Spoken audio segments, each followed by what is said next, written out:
अब बात रूस यूक्रेन जंग से जुड़ी उस खबर की करते हैं जिसने दुनिया की 81 देशों के होश उड़ा दिए हैं। दरअसल दावा ये किया जा रहा है कि पुतिन ने यूक्रेन और नाटो के खिलाफ एक ऐसा 2-in-1 शैतान जंग में उतार दिया है जो यूक्रेनी सेना के चीथड़े उड़ा रहा है। दावा तो यहाँ तक किया जा रहा है कि रूस का ये तूफान अमेरिका के F-35 और F-16 जेट को टारगेट पर ले चुका है।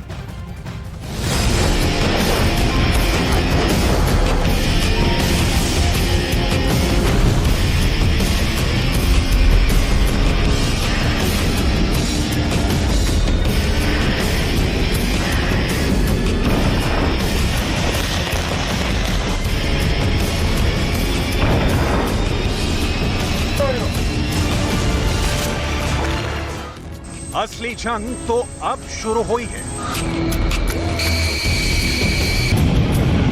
रूस ने यूक्रेन और नाटो के खिलाफ एक ऐसा शैतान उतार दिया है जो जमीन से आकाश तक यूक्रेन के चीथड़े उड़ा रहा है।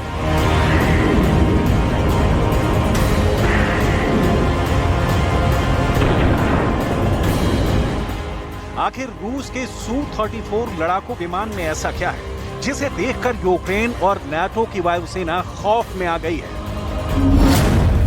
रूस ने उतारा 2-in-1 शैतान।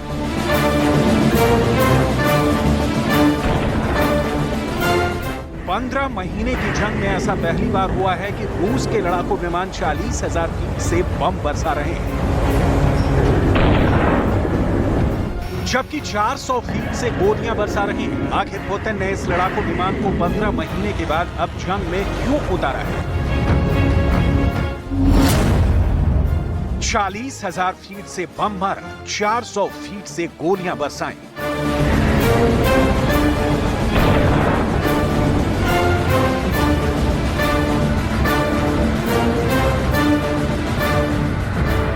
चाहे रूस के जनरल हो या फिर यूक्रेन या नाटो के जनरल, सभी का मानना है कि जिसकी वायुसेना और हवाई हमले की ताकत सबसे प्रचंड होगी वही युद्ध का विजेता होगा।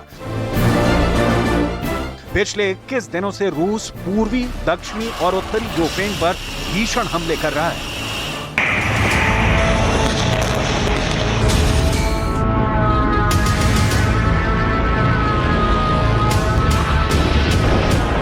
रूस के इन हवाई हमलों में इस्कंदर और किंजर जैसी बेहद ताकतवर मिसाइलें शामिल हैं। वहीं ईरान के शाहिद 136, शाहिद 131 और अराश 2 जैसे आत्मघाती हमले यूक्रेन के लिए काल बन चुके हैं।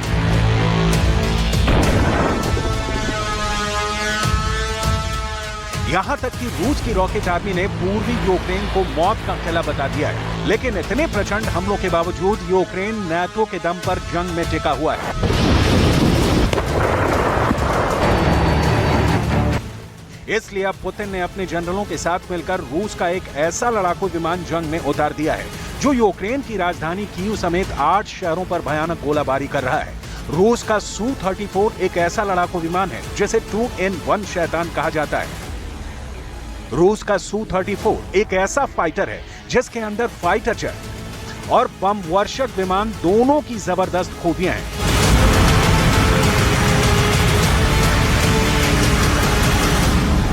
डिफेंस एक्सपर्ट्स के मुताबिक जंग के मैदान में जहां ये Su-34 लड़ाकू विमान अमेरिका की चौथी पीढ़ी के F-16 और 5वीं पीढ़ी के F-35 फाइटर जेट पर भारी पड़ रहा है, तो वहीं बम वर्षक विमान के रूप में Su-34 अमेरिका के B-1B, B-2 और B-52 बम वर्षक पर 21 साबित हो रहा है। एक अनुमान के मुताबिक रूस का Su-34 फाइटर अब तक यूक्रेन पर 500 हवाई हमले कर चुका है। आप भी जान लीजिए कैसा है रूस का Su-34 लड़ाकू विमान। रूस ने उतारा 2-in-1 शैतान। Su-34 2 इंजन वाला, 2 सीट वाला लड़ाकू विमान है। सभी मौसम में काम करने वाला मीडियम रेंज का सुपरसोनिक बम वर्षक और स्ट्राइक लड़ाकू विमान है। यानी Su-34 बम वर्षक की तरह बम बरसाता है और फाइटर जेट की तरह गोलियां बरसाता है। Su-34 2000 किलोमीटर प्रति घंटे के उच्चतम गति से उड़ान भर सकता है। Su-34 4000 किलोमीटर तक गोलाबारी कर सकता है। रूस का दावा है कि Su-34 45,100 किलोग्राम के वजन के साथ उड़ान भर सकता है। अगर इसकी लंबाई की बात करें तो ये 72 फुट और 2 इंच लंबा है, जबकि इसकी ऊंचाई 19 फुट और 5 इंच है। अपने विशाल आकार के बावजूद Su-34 क्रूज मिसाइलों और 8 टन बमों के साथ सटीक हमला कर सकता है। Мають бути доступними. Ніколи більше не має повторитись ситуація, як цієї ночі у Києві, коли люди прийшли в укриття, а укриття зачинене. Це обов'язок представників місцевої влади, дуже конкретний обов'язок забезпечити наявність і доступність укриттів цілодобово. 40,000 फीट से बम मारा, 400 फीट से गोलियां बरसाई।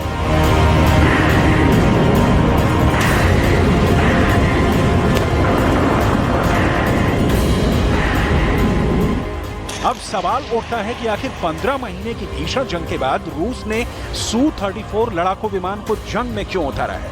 इसका जवाब आपको जमीन से आकाश तक चल रही जंग से मिलेंगे। डिफेंस एक्सपर्ट्स के मुताबिक यूक्रेन को नाटो के 31 और पश्चिम के 50 यानी दुनिया के 81 देशों से 600 तरह के घातक हथियार मिल रहे हैं।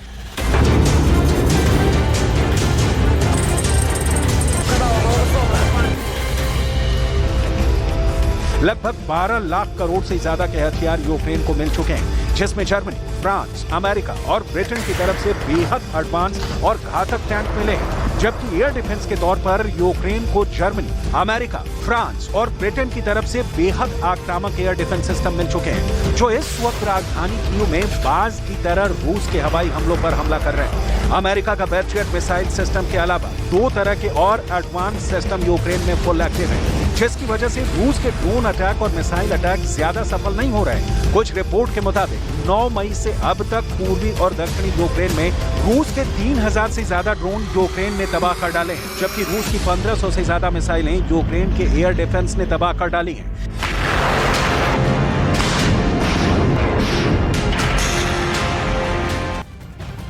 तो यूक्रेन युद्ध के साथ साथ रूस और अमेरिका में अब न्यूक्लियर रेस शुरू हो गई है। परमाणु हथियारों की बढ़त पर लगाम लगाने वाला समझौता सस्पेंड हो चुका है। दरअसल रूस ने खुद को परमाणु समझौते से अलग कर दिया है और अब अमेरिका ने भी फैसला किया है। और फैसला ये किया है कि वो अपने परमाणु हथियारों से जुड़ी जानकारी रूस को नहीं देने वाला है किसी भी सूरत में। और खबरें तो यहाँ तक की है कि रूस परमाणु परीक्षण करने की तैयारी कर रहे हैं, वहीं अमेरिका भी अब रूस के परमाणु वर्चस्व का जवाब उसी के भाषा में देने की तैयारी में है।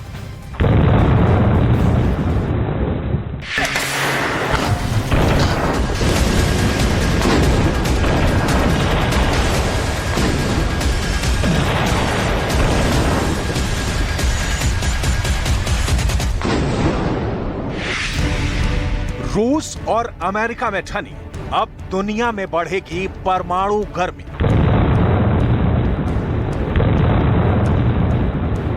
धरती के अंदर फटेंगे बम, परमाणु बमों का होगा शक्ति परीक्षण।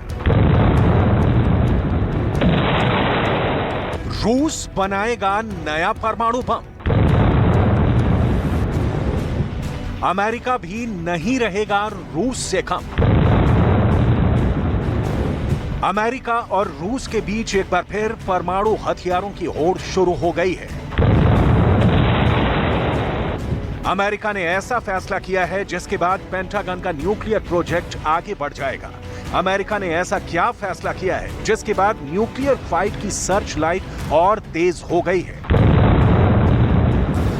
क्या अमेरिका रूस के सबसे अधिक परमाणु बमों को रखने वाले रिकॉर्ड को तोड़ने जा रहा है?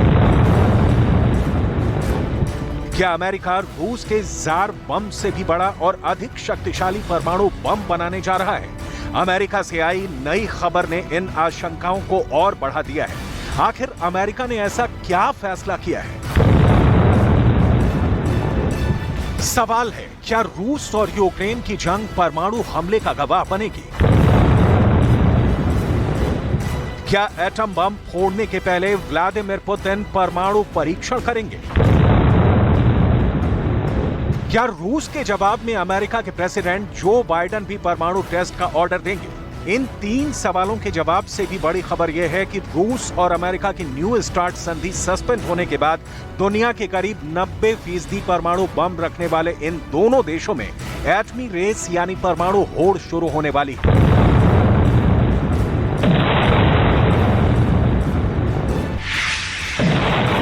एक रिपोर्ट के मुताबिक न्यू स्टार्ट संधि की गैर मौजूदगी में रूस और अमेरिका अपने परमाणु हथियारों को दोगुना कर सकते हैं।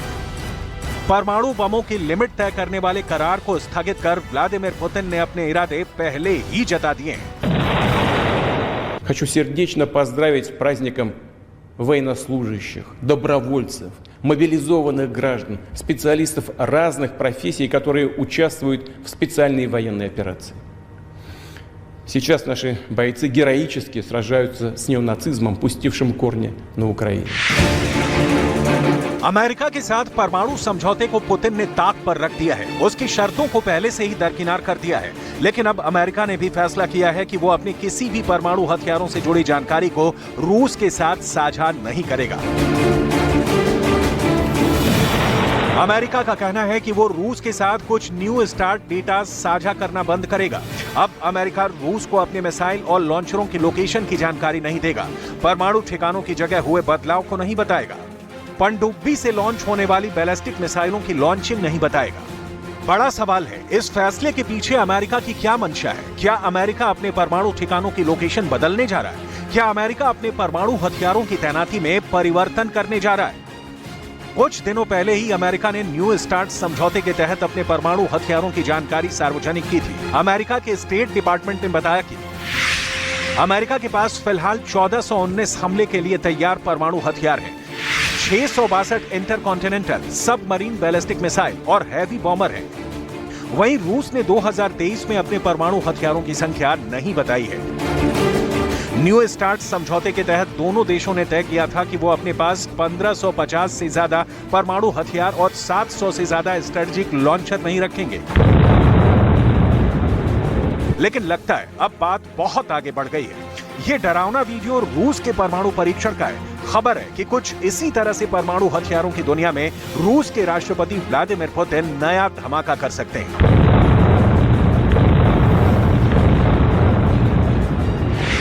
आखिर अमेरिका की सैटेलाइट की नजर रूस के एक वीरान आइलैंड पर क्यों टिकी है?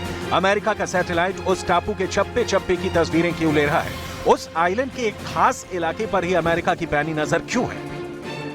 जवाब है रूस की परमाणु परीक्षण की तैयारी। दावे के मुताबिक रूस के नोवाया ज़ेम्ल्या परमाणु परीक्षण स्थल पर हलचल बढ़ गई है, क्योंकि किसी भी वक्त परमाणु परीक्षण को अंजाम दिया जा सकता है।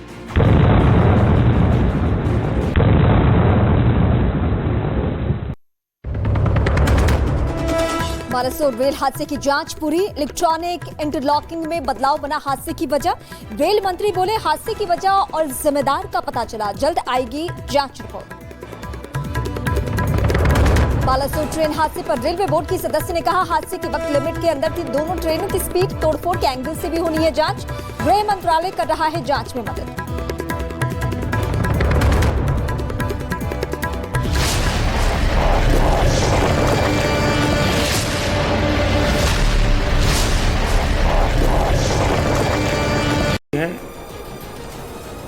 उनके लिए भी सरकार उनके उत्तम स्वास्थ्य के लिए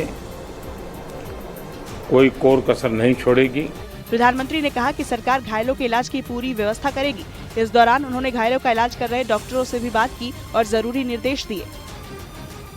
ओडिशा के बालासोर में हुए रेल हादसे के पीछे लापरवाही बड़ी वजह मानी जा रही है। अब यह हादसा मानवीय भूल की वजह से हुआ या फिर तकनीकी खामी की वजह से, इसकी जांच की जा रही है।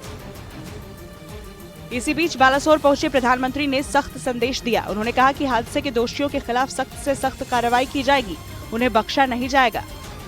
सरकार के लिए ये घटना अत्यंत गंभीर है।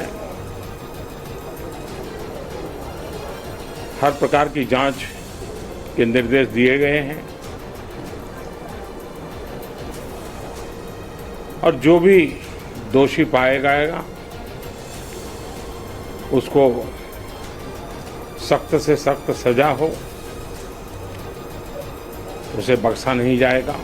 इससे पहले रेल मंत्री अश्विनी वैष्णव भी हादसे की उच्च स्तरीय जांच के आदेश दे चुके हैं और अब प्रधानमंत्री ने साफ कर दिया है कि सरकार इस हादसे को लेकर खामोश नहीं बैठने वाली। उधर कमिश्नर ऑफ रेल सेफ्टी ने बालासोर में हुए रेल हादसे की जांच शुरू कर दी है और हादसे से जुड़े हर पहलू का बारीकी से अध्ययन किया जा रहा है, यानी जल्द ही इस भीषण हादसे की वजह भी साफ हो जाएगी। शुरुआती जांच के मुताबिक यह हादसा कोरोमंडल एक्सप्रेस के डीरेल होने से हुआ। आशंका जताई जा रही है कि कोरोमंडल एक्सप्रेस के डिब्बे बगल की पटरी पर जा गिरे, जिसकी चपेट में बेंगलुरु हावड़ा सुपरफास्ट एक्सप्रेस के डिब्बे आ गए। सूत्रों का ये भी दावा है कि कोरोमंडल एक्सप्रेस की स्पीड 128 किलोमीटर प्रति घंटा थी और बेंगलुरु हावड़ा एक्सप्रेस 116 किलोमीटर प्रति घंटे की स्पीड से दौड़ रही थी। प्रारंभिक रिपोर्ट में ये भी बताया गया है कि पहले ट्रेन को सिग्नल दिया गया था, जिसे बाद में बंद कर दिया गया।